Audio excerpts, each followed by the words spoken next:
great prophet, teacher, and leader. The date of this modern miracle was August 17, 1887.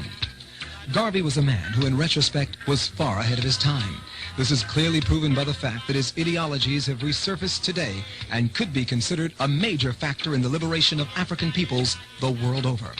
He sought to revive the spirit of black people from despair to hope, from lethargy to positive action, from fear to courage, from inertia to assertiveness, from anti-discrimination dodges to manly confrontation. He gave them goals possible to man, the highest creation of God, because he believed with all his heart in the innate abilities of the African race. On August 1st, 1914, Garvey launched the Universal Negro Improvement Association and African Communities League in Jamaica, an organization to advocate the unity and blending of all Negroes into one strong, healthy race. After the First World War, there was a resurgence of the Ku Klux Klan influence in the United States. Another decade of racial hatred and open lawlessness had set in which Negroes were again prominent among the victims. African people were by this time more than ready for a Moses, and only a black man could express the depth of their feelings. Marcus Garvey settled that question for thousands by forming the U.S. branch of the UNIA and ACL in June 1917. On June 10, 1940, at the age of 53, Marcus Mosiah Garvey died in London of a severe stroke without having set foot in Africa. But his impact there was tremendous. He left a rich legacy of history for us to study and utilize in our continued quest for independence and liberation as a people. The black race is one of the branches of the human race. As a section of humanity, he occupies a position in the world at the present time most unfavorable and most uncomfortable. The black people are subjects of ostracism. It is sad that our humanity has shown us no more love, no greater sympathy than we are experiencing. Wheresoever you go throughout the world, the black man is discarded, is ostracized, is relegated to the lowest in things, social, political, and economical. This therefore suggests a problem and one that must be solved. We in this section of the world are not entirely free from this unkind, unsympathetic, and uncharitable behavior of the groups or races around us. But since man has been placed on his own responsibility, whether he be black, white, or yellow, he must act on his own account. We will not unduly whine or complain, but reason among ourselves and see what can be done to remedy this state of affairs. Life is a conflict. You have to fight your way through it, whether you will it or not. Those of us who are able to fight most stubbornly live, accomplish most, and to them go the laurels, the palms, and triumph of our civilization and world. We unfortunately have not been trained nor educated to the truths of life, paradoxically so. He has shown us no more love, no greater sympathy than we are experiencing. Wheresoever you go throughout the world, the black man is discarded, is ostracized, is relegated to the lowest in things, social, political, and economical. This therefore suggests a problem and one that must be solved. We in this section of the world are not entirely free from this unkind, unsympathetic, and uncharitable behavior of the groups or races around us.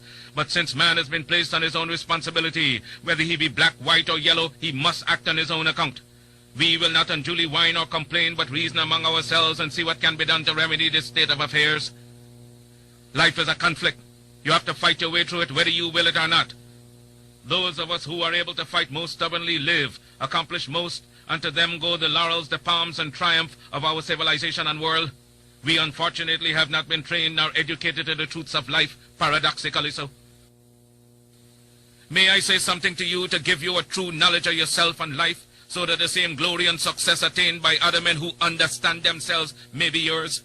Man in the full knowledge of himself is a superb and supreme creature of creation. When man becomes possessor of the knowledge of himself, he becomes master of his environment, the captain of his own ship, the director of his own destiny, the accomplisher of his own ends. Man should understand himself because man is full of knowledge, and this knowledge is a gift of nature. When Mother Nature created man, she deprived him of nothing. He was given the faculty of understanding all things around him. This faculty for understanding has not been taken away from him. None of his senses have been taken away from him. So there is no excuse for the black man in lacking the knowledge that man is used to beautify the world and produce all that he needs for his happiness and civilization. Look the world over, and whatever you see in it that is pleasing to man, contributing to man's comfort, to his needs and to his satisfaction, it is but the work of man. Man blessed with the knowledge of himself and the understanding of all things around him. If you are able to live with the knowledge of yourself and with the greater knowledge of nature, you must know what is good and what is not. You must know what is finite. You must know that which is material, physical, and otherwise is at your disposal to create or otherwise use. If we leave America and go over to the east to Japan, they will be telling their fellow citizens of Japan of the wonderful accomplishments of the Japanese people, proving that man is moving onward as time moves on. But you have hated yourselves as you have done in previous years. You have shown malice, prejudice, and hate to each other. And the result is that while other races have made progress, while India has made progress towards nationalism, while Ireland has made progress towards republicanism, while the whole world has made progress in man's accomplishments, you still stand fighting yourselves, dishonoring yourselves, showing no disposition toward that higher life so that you will be abundantly blessed. So reflect and think that you were created for some purpose other than exhibiting malice toward your neighbor or fellow men of your own race. What a pity it is that we cannot stand united without a written law. There is no written law compelling other races to stand together. They are brought together by the gentle touch of nature. The unwritten law of nature causes them to stand together on all occasions. So wheresoever you find them in the field, that one gentle touch of nature causes them to stand together, if need be, die together. But with the black man, you can preach to him from the pulpits. You lecture from the platforms, from the byways and the hedges. The spirit of cooperation, but he will not cooperate. You talk to him gently, you try talking harshly to him, he still will not cooperate. The result is that he falls prey to those who understand themselves and walk through the world making you their serfs and slaves. You must acquire an understanding of yourselves. Look around you. See the smiling pictures of nature, the beautiful hedges, the wonderful mountains, the wonderful vegetation all around. But because of your disposition to each other, you live in suffering, in want, in penury, and in debt. You lack the gentle touch of nature, love for each other. You hate yourselves. Black men, and what is wrong with you? Why have you no affection for yourselves? Could I hope to see you living among yourselves as the people I've spoken of? Living in charity, love, and in sympathy with each other? It can be done. I wonder if you will adapt that course. Isn't it easier to enjoy prosperity than to live in ignorance and darkness? Why select the worst out of nature? Nature never gave pain, suffering, and death to the world. It was man himself who selected death, pain, and sorrow. I wonder if I cannot inspire you to select between good and evil. Let me impress upon you once again that whatsoever your hardships may be, whatsoever your difficulties in life, they are your own selection. And so if you encourage them, if you husband them and take them to your bosom, they will abide with you. Nature will not take them away from you as Mother Nature did not give them to you. She is not responsible for your sorrows. Mother Nature represents all that is beautiful. She gave you the highest personality in the realm divine. Your sorrows are your own. If you want joy, if you want sunshine, it is before you abundantly in nature. I made a selection of sunshine, the beautiful sunshine. I made a selection to laugh with the moon, to laugh with the stars, and sing with the birds of the forest and of the wilderness, to join in the rhythmic music of the winds that sing from east to west and from north to south. Had I selected sorrow, I would have been dead a long time ago and been without that which would send me into the presence of the divine, because I would have lived not with the knowledge that is divine. We must acquire the higher knowledge of life. Black men and black women, will you get the knowledge that the white man has that causes him to be leaders and masters in the world? They are not gods with a peculiar source for understanding the world around them. They have only given expression to the knowledge of their humanity and been able to use and conquer all to their satisfaction and glory. And that is why they are always greater than you in every community that you find them. Isn't it strange that wheresoever the white man is found, he takes precedence over you? Why is that so? Answer that for yourselves, black men and black women. Wheresoever you come in contact with the white man, you always have to go down in defeat before him. Whether it be in England, in France, or in America, you always have to go down to the white man, and yet he has 2 eyes, 2 feet, 2 hands, same passions, same senses and feelings as you have. Your feet are not put on opposite sides, now your hands turned around the other way. But it's because you fail to use your will, your knowledge, and your mental faculty to the point where you will enjoy life around you. I'm only here and not in the gutters and in the pond of despair because I use my intelligence. And I swear that no man alive shall ever use his intelligence in understanding the works of nature more than I. I shall rise as high as he ascends. I shall meet him on the same platform of mental equality and fight him till thy kingdom come, because nature created us equal. I want you to make up your minds as I've made up my mind years ago. Make up your mind that you will rise to the knowledge of your soul. Because of your ignorance, you cannot understand and decide between good and evil. You don't know whether you're doing right or wrong. With a greater knowledge of life, you're able to appreciate all things around you. I'm able to gather you here because I understand you. Understand your neighbor, your wife, your children, and you will be able to live in harmony with each other and get the best out of life. The early Africans were able to be the fathers of our civilization because they persevered in their object. When we hear the civilization of the Alexandrias, of the Timbuktus, the creation of the black man in the early ages, do we realize that the civilization we now enjoy was handed down to the present century? But the black man went back to sleep and is still sleeping. We are trying to awaken you to the true consciousness of yourselves. You young black men, you young black women, may we not appeal to you knowing you as we do to turn over a new leaf, rejecting the ignorance, the foolishness, the childishness that has been your part for these many years. We have looked into your faces, you growing manhood, the rising generation, and no serious thought can we see registered on your countenance but the thought of vulgarity. I've been in your presence and my heart bleeds for you, the conduct you reflect. I've listened to your dirty language used to express yourselves when you could have expressed yourselves in good form. Can I appeal to the black manhood to turn over a new leaf? I'm ashamed of my black manhood, and what I've said to the black man, I also said to the black women. Your conduct is disgraceful. Young women whose personality spells respectability, at the least provocation, the filthy words they utter would almost make you turn and run away from them. A race that cannot conduct itself any better than that is bound to go down in defeat, is bound to go down in death, in hell, and in degradation. Your conduct is going to destroy you. You're driving your best friends away from you. Men will not respect you because you do not respect yourself. As I come in contact with my race from both a financial and social point of view, I realize how weak we are in the essentials that make for success. You are your worst enemy.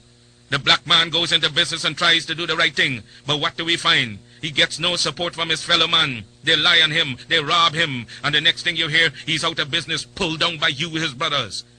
Have no faith and are dishonest to each other. There is no love for the man in black. See how we are struggling as strangers in a foreign clime, struggling in America, in Europe, in Asia, and in Africa, where men look upon us, not with love. The government of the United States, along with the Federal Bureau of Investigation's Director J. Edgar Hoover, accused Marcus Garvey of using the U.S. mail put on trial.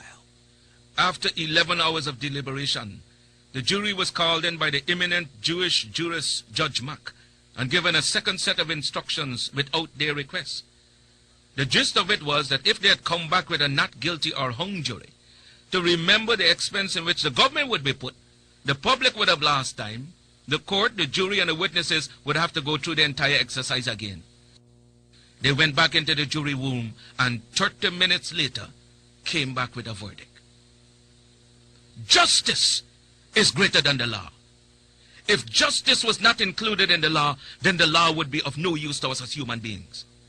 What I was concerned with was the truth. I asked no mercy. I asked no sympathy. I asked for justice based on the evidence given in the courtroom. I later found out that the judge wanted to speed things up because he had an appointment with the International Zionist Convention in Chicago. It was also due to the fact that I had acquired my first set of papers for naturalization. In my closing statement, I told those 12 men that they were to judge a man by the testimony, by what had been brought into the case, by their judgment of what is wrong and what is right. You may condemn the body, but not the soul. It was not in their power to condemn the body. God condemns the soul. Judge me, and God will judge you for judging Marcus Garvey. The trial took 5.5 weeks, and every day I had a fight with the district attorney. As we went along, I realized it was impossible for me to escape the traps that were being laid out by the press, rival organizations, personal enemies, foreign governments who were interested in me being convicted. No one, not even the absent attorney, could have fought for me as I fought for myself, because he would have been risking the friendship and goodwill of the powerful influences that were aligned against me. There were several witnesses brought in by the government, who probably because of a bribe would say anything the prosecutors told them to. For instance, Edgar Gray, a man with a superabundance of intelligence, could not say where he was really from. He claimed he was born in Sierra Leone, West Africa. That man was a coconut born in Antigua. Superabundance of intelligence. Could not say where he was really from. He claimed he was born in Sierra Leone, West Africa. That man was a coconut born in Antigua. Gray disappeared from the UNIA with funds of the organization which he handled in my absence and for whom a warrant was out for his arrest. There was also Leo Healy. I regarded him as a friend. The very morning when he came in to testify, I met him outside, shook his hand, not knowing that he was there to testify against me. He said I was a good man, then I was bad because I did not pay him the bills of the Black Star Line. Garvey was not the Black Star Line. We were not asking his opinion of the Star Line. We were asking his opinion of Marcus Garvey. He said, understand that he believed that I was a member of the Ku Klux Klan. Now he knows there ain't no black man a member of the KKK. Well, when we placed Mrs. Lawson on the witness stand, well, she wore dark glasses, obviously to obscure the movements of her eyes and her line of stare as she tried to communicate with the prosecutor. During cross-examination, we asked her to show her subpoena. She fumbled around and looked at the district attorney, lowering her head, waiting for his approval. She said she bought stock in 1917, even though the Black Star Line never sold stock in 1917. It was not in existence then. She claimed to be sick, as were two other witnesses who were able to make a quick $30 in the 5 minutes they spent on the stand. Prosecutor wanted to appeal to the sympathy of that jury. A young man named Cargill admitted on the stand to the dismay and disgust of the prosecutor that he was told what to say concerning the circulars and letters supposedly brought in as evidence in the case. Folks try to misrepresent me and say that I do not like white people. Some of my best friends are white. The bishop, who was my friend since my youthful days, testified. When I asked him of his opinion of Marcus Garvey, he said, doubtful.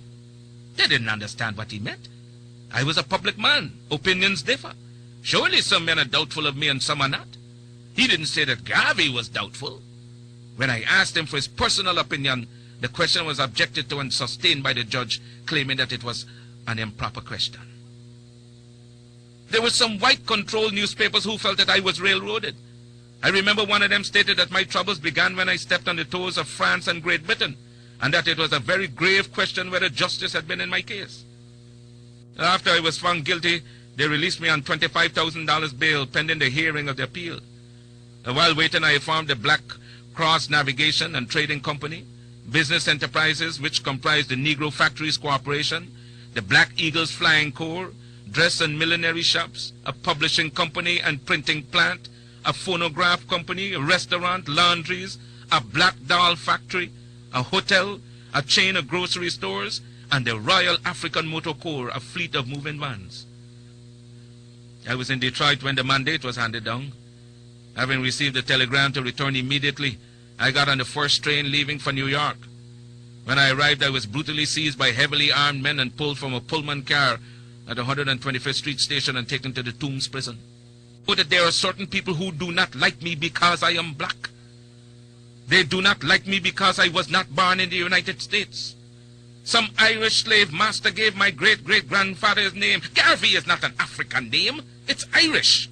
Garcia is not African, nor is Thompson or Johnston. They were inherited from our slave masters, English, French, Irish, or Scotch. If I was born in Jamaica, it was no fault of mine. It was because the slave ship which took me to Jamaica did not go to American ports, and that is how some Negroes in America were not born in the West Indies. Mr. Garvey, why would you want to stand up to a great republic like America? We're not fighting America. We're not fighting this great government. Then what are you doing? We're fighting hypocrisy and lies, and this we're going to fight until the bitter end. Are you fearful of being deported? There's no federal law whereby I could be processed against on the grounds of being an undesirable from the point of view of deportation. Yes, there is. Under Section 19 of the Act to regulate the immigration of aliens to and their residence in the U.S. I arrived in this country on March 23rd, 1916. Today is June 18th, 1923. That law still has not been enacted. From the NAACP says, and I quote, Garvey must go. Which is why J. Edgar Hoover has trumped up these charges against me. Do you think it was a good idea to fire your attorney? Yes. Do you think that representing yourself could backfire on you? No, I do not. Why not? The Constitution allows every man the privilege to defend himself, to prove his innocence before an American court of justice, and so I decided to do so irrespective of being a lawyer. District Attorney Mattock asked the jury, quote, "Gentlemen, will you let the tiger loose?" What's your reaction? Guilty men are afraid of jail. I'm as much at home in jail for the cause of human rights as I am in my drawing room. Well, what did you think of Mr. Dancy's testimony? Mr. Dancy was used by this government to testify against me. You heard him when the prosecutor asked him whether any of the letters were from the Black Star Line. He couldn't remember. He couldn't remember. Mr. Dancy can't read. My life is at stake and he couldn't remember. What happened in that courtroom was a charade. You all know he was just lying through his teeth. You're a foreigner. Why are you making all these waves? Even George Harris, editor of the New York News, a colored newspaper published in Harlem, referred to you as an alien. An alien is one who enters a country on his own account without any invitation and who domiciles himself in that portion of the country because of his own desire.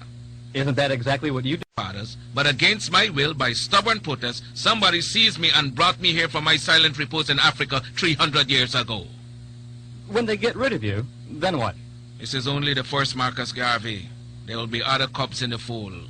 You met with Edward Young Clark, the acting imperial wizard of the Ku Klux Klan? Yes. What was that meeting like? It was rather cordial. He made it clear that they are interpreting the true spirit of every true American.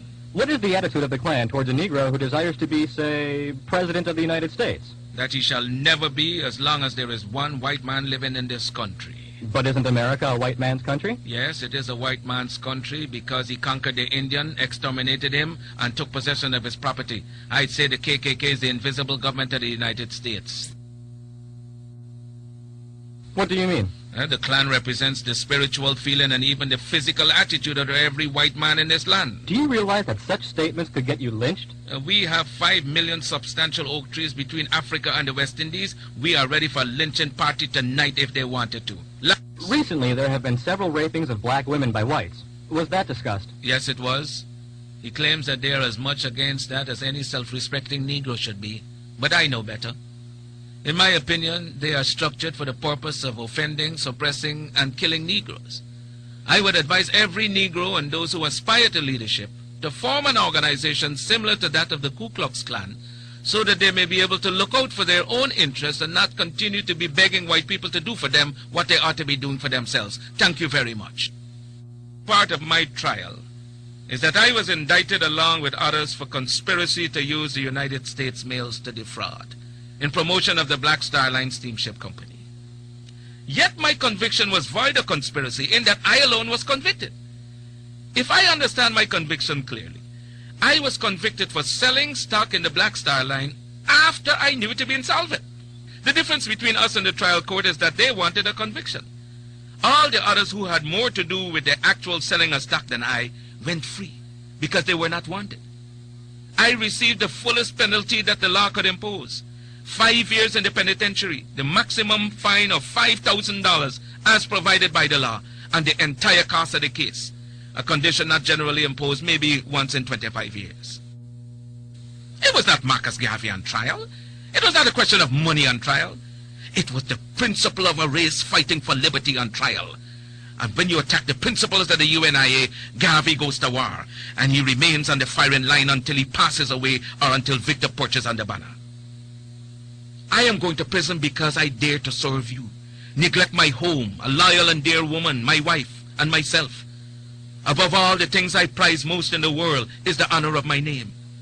I have never in all my life, to my conscious knowledge, done one mean act, because it has always been the policy of my life to live with honor or die for the principle. How well I have succeeded is made manifest in the sweeping consciousness that has taken hold of the race in Africa, America, the West Indies, Central and South America, Asia, and my imprisonment for so doing. The National Association for the Advancement of of colored people, and others who have combined to fight the UNIA are going to be disappointed, as they cannot harm Marcus Garvey. Not Judge Mack, not J. Edgar Hoover, not W.E.B. Du Bois and his Blue Vein Society, nobody. The history of the movement is now being written. Do you know what history means? History is the guidepost of a race. It is the inspiration for succeeding generations either to go forward or stand still, either to revenge or be revenged.